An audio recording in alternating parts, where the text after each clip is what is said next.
beautiful. Maybe they would look at you all and they would go, wow, fall on their faces. And then they would look again and they would say, oh, but there's something beautiful too.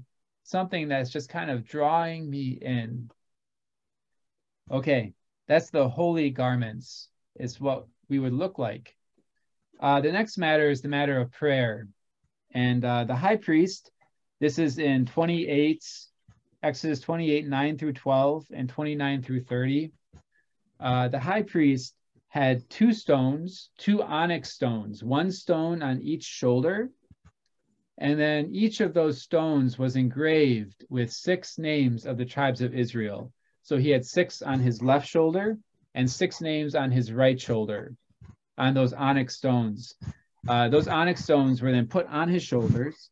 And then Exodus 28:12 says, you shall set the 2 stones on the shoulder pieces of the ephod as stones of remembrance for the sons of Israel. And Aaron shall bear their names before the Lord on his 2 shoulders for remembrance. So when Aaron, the high priest, came before the Lord in the tabernacle, the Lord would look at Aaron and he would see, of course, he would see Aaron, he would see Aaron's face. And then right next to Aaron's face, the Lord would see these 2 stones. And he would see the names of the tribes of Israel.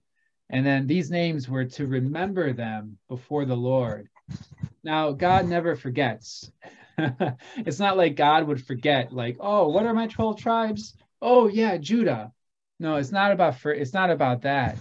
But somehow when Aaron came before the Lord, he came also bearing the 12 tribes on his shoulders. He was bearing the burden of the 12 tribes before the Lord.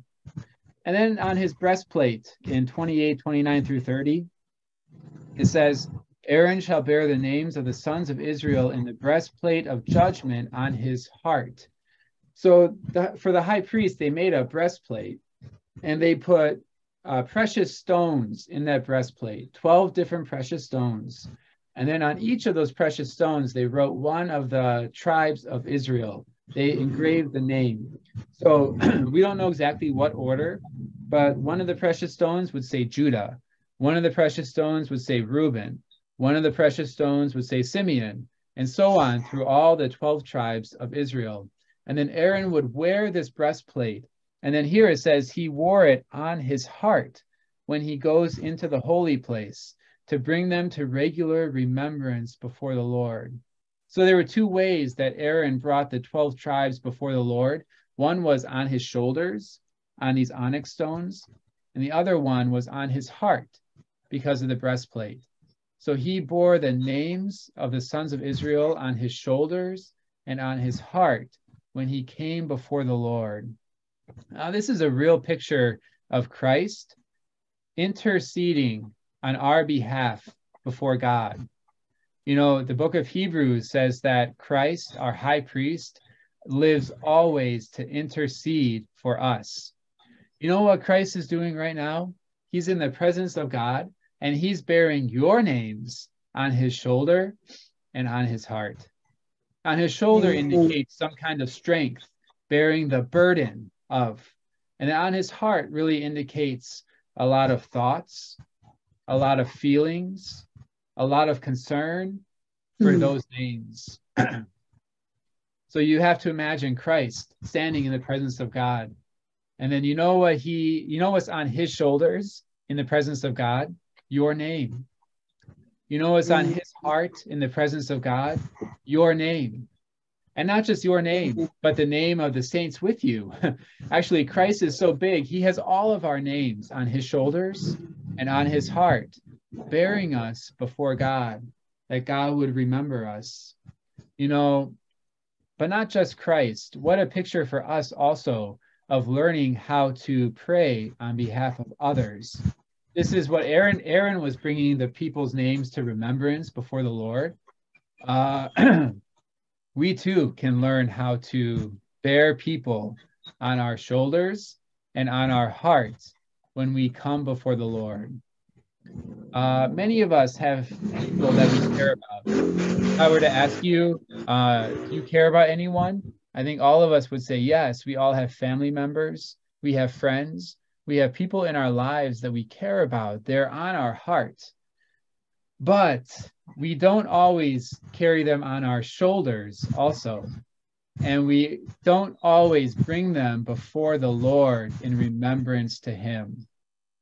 This is a experience of learning how to pray for people in a way that's bearing them as a burden with some strength, and to pray for them with a lot of feeling in our hearts of caring for them, thinking about them, and feeling for them and for their situations. Again, though, we're not individual priests. We're also part of a priesthood. So there's a brother's house. So I live in a city called Cleveland, and we have a brother's house here. There's about 12 brothers who live together. And some of them are in school, some of them are working, but they all live together.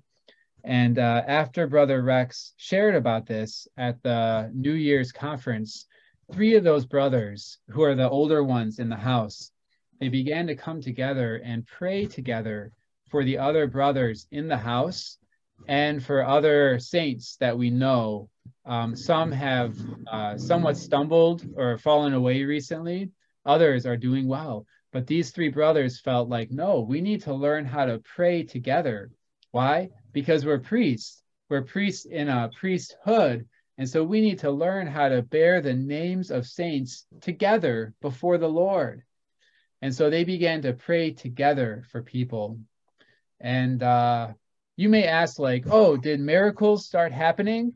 No, I don't think, like, no miraculous things happen.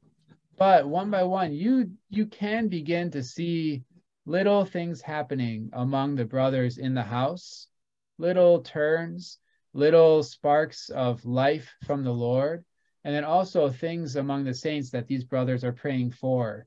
And then you may ask, like, oh, are these brothers manifested as leaders of the testimony of the Lord?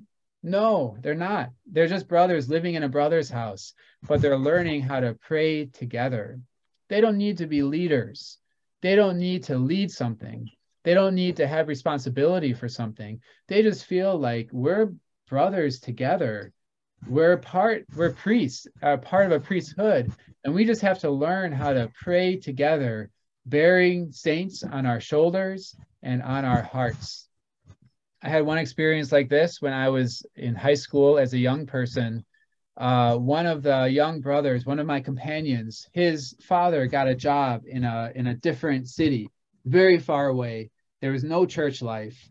And so we were very concerned. Number one, we didn't want our beloved companion to move so far away. And then 2, for his sake and his family's sake, we didn't want them to be somewhere without a church life, without any kind of fellowship. And so together, me and some of the brothers who I grew up with, we just began to pray. We prayed for our companion. We prayed for his family. We prayed a few times a week for a few weeks. And so I know that high schoolers can do this. You can do this. And the Lord really answered our prayers. The Lord opened up another job that was in the same city. The family didn't have to move. The brother didn't have to move away. He could continue to be with us, to grow with us. Our companion stayed. And I just feel like that was a little experience of touching this matter of praying for others, bearing them before the Lord on our shoulders, on our heart, and not alone, but also with other saints, with other priests as part of the priesthood. Hey, so brothers in the church in Davao City, you know what I see right there? I see a bunch of priests who can pray together. You all can have names on your shoulders and on your hearts. And then together, you can bring them before the Lord. You can pray for them together. And then not just you, but actually all the saints on this call. You can bring saints before the Lord in prayer. That's bearing them on your shoulders and on your hearts. The third thing I want to mention, we're going so fast here, and I wish I was with you. We could spend more time on each one of these pieces, and it would be much more enjoyable in person. The third thing I want to mention, the last thing, is the plate on Aaron's forehead. This is the plate on the high priest's